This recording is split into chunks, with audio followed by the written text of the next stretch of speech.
Hi friends, welcome to my channel. అందరూ బాగున్నారా? ఈరోజు శ్రీరామనవమి. మంచిగా ఇంట్లో దీపం వెలిగించుకోండి, కలశం పెట్టుకోండి. మీకు ఎలా నచ్చితే అలా మంచిగా చేసుకోండి. ఇల్లంతా నీట్గా అలంకరించుకున్న తర్వాత పూజ చేసుకుంటే ఇంట్లో చాలా మంచి జరుగుతుంది. మన ఫ్యామిలీ, మన పిల్లలు అందరూ హ్యాపీగా ఉండాలంటే ఎప్పుడు ఇల్లు కలకలలాడుతూ ఉండాలి. మనం శుభ్రంగా చేసుకుంటేనే ఇల్లు బాగుంటుంది.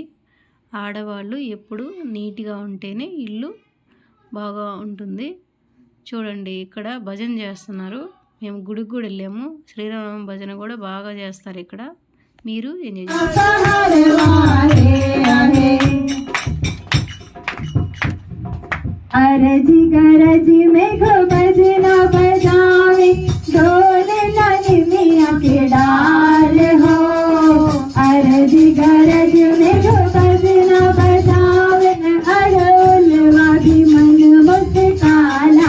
అవతని మై